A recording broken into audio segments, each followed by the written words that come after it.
Ani, Gitaga Vijuna Denawema, Vitasmasak Nadijnakas. My name is Leanne Simpson, and I am the author of Dancing on Our Turtle's Back.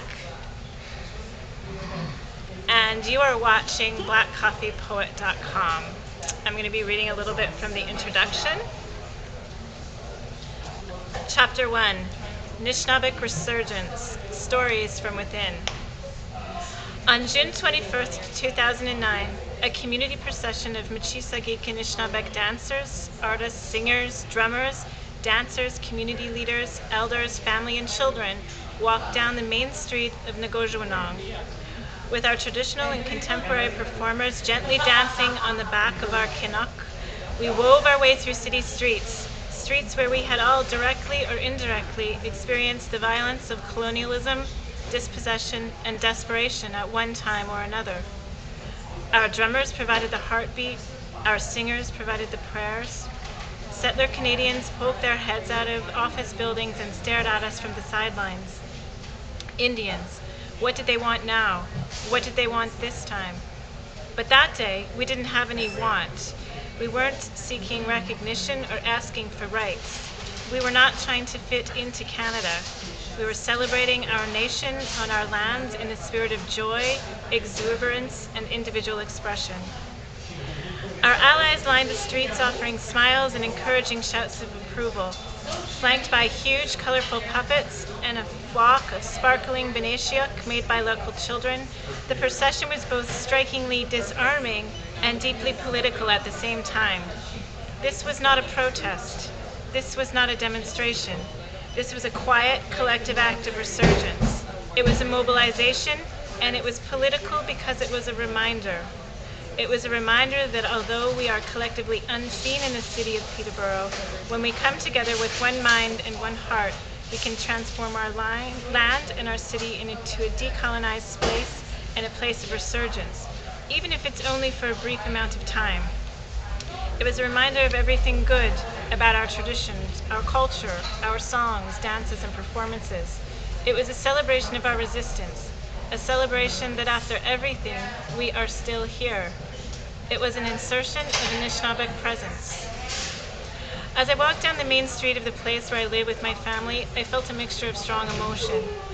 As I saw my Haudenosaunee and Cree colleagues from the university walking with us, I felt a deep sense of solidarity. This was a time in my life I felt most connected to my community. But I was also afraid. I was afraid of the response of the non-natives in my community.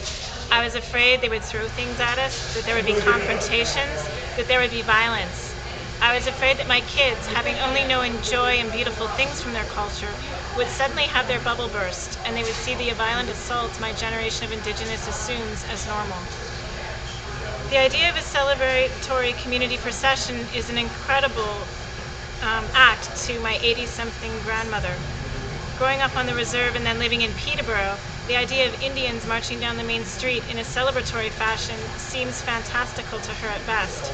She can't believe that her great-grandchildren feel proud, that in her words, it's okay for them to be Indian. And in many ways, that was the point of the procession.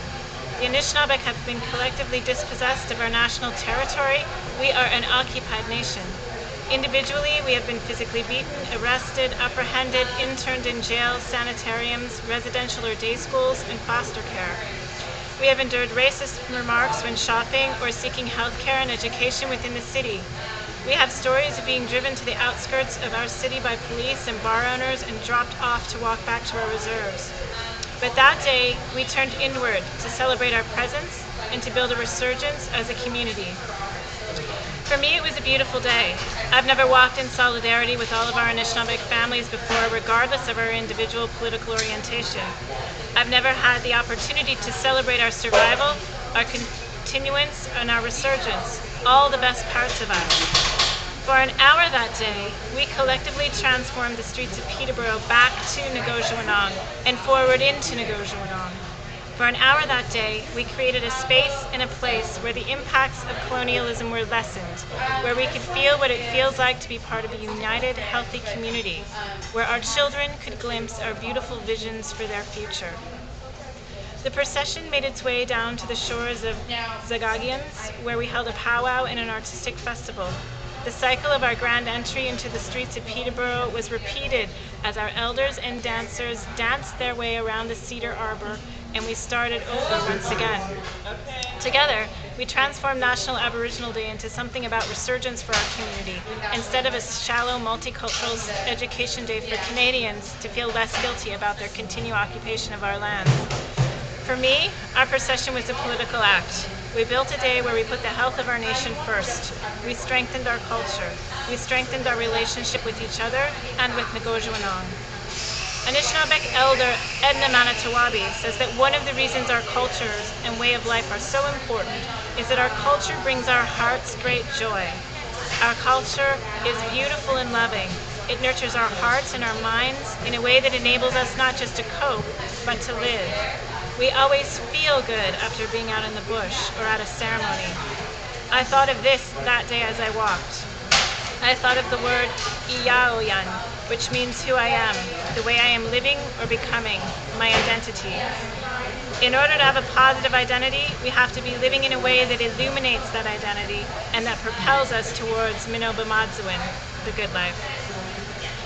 You're watching blackcoffeepoet.com. Miigwech.